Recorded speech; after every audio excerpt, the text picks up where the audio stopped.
Lev saw Svetlana first. He noticed her at once in the crowd of students waiting to be called to the entrance exam in the tree-lined courtyard of Moscow University.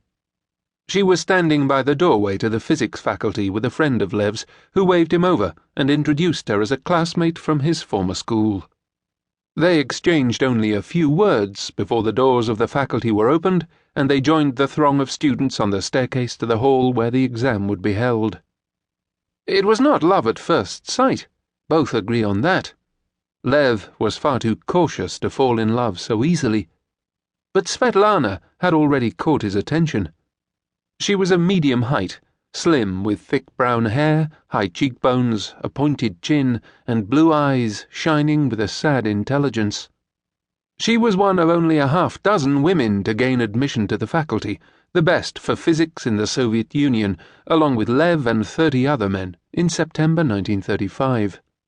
In a dark wool shirt, short grey skirt, and black suede shoes, the same clothes she had worn as a schoolgirl, Svetlana stood out in this masculine environment. She had a lovely voice.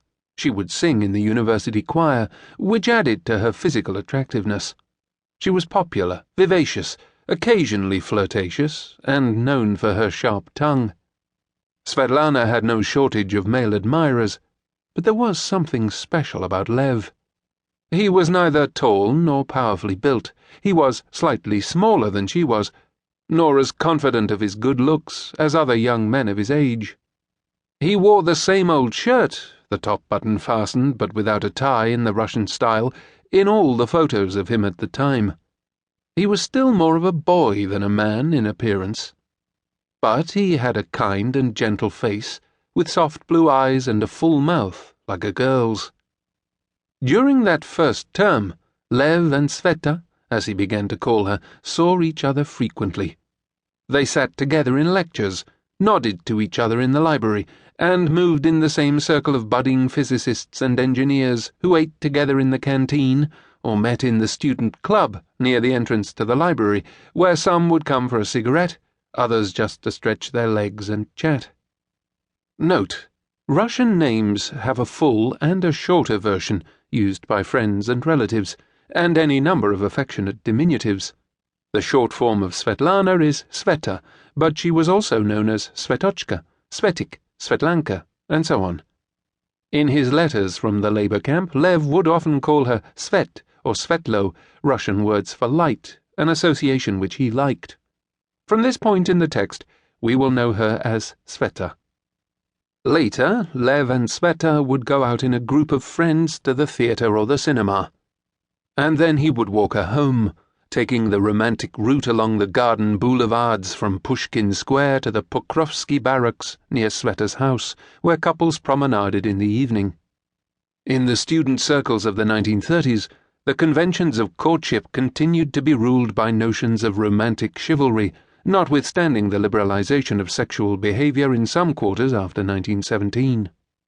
At Moscow University, romances were serious and chaste, usually beginning when a couple separated from their wider group of friends, and he started to walk her home in the evenings. It was a chance to talk more intimately together, perhaps exchanging favorite lines of poetry, the accepted medium for conversations about love, a chance for them to kiss before they parted at her house. Lev knew that he was not alone in liking Sveta. He often saw her walking with Georgy Lyakov, the friend who had introduced him to Sveta, in the Alexander Gardens by the Kremlin Wall. Lev was too reserved to ask Georgy about his relations with Sveta, but one day Georgy said, "Svetlana's such a lovely girl, but she's so intelligent, so terribly intelligent." He said it in a way that made it clear to Lev that Georgy was intimidated by her intellect. As Lev would soon find out, Sveta could be moody, critical of others, and impatient with people not as clever as herself. Slowly, Lev and Sveta drew closer. They were brought together by a profound sympathy, recalls Lev. Sitting in his living room more than 70 years later, he smiles at the memory of that first emotional connection. He thinks carefully before choosing his next words. "It was not that we fell madly in love with each other, but there was a deep and permanent affinity."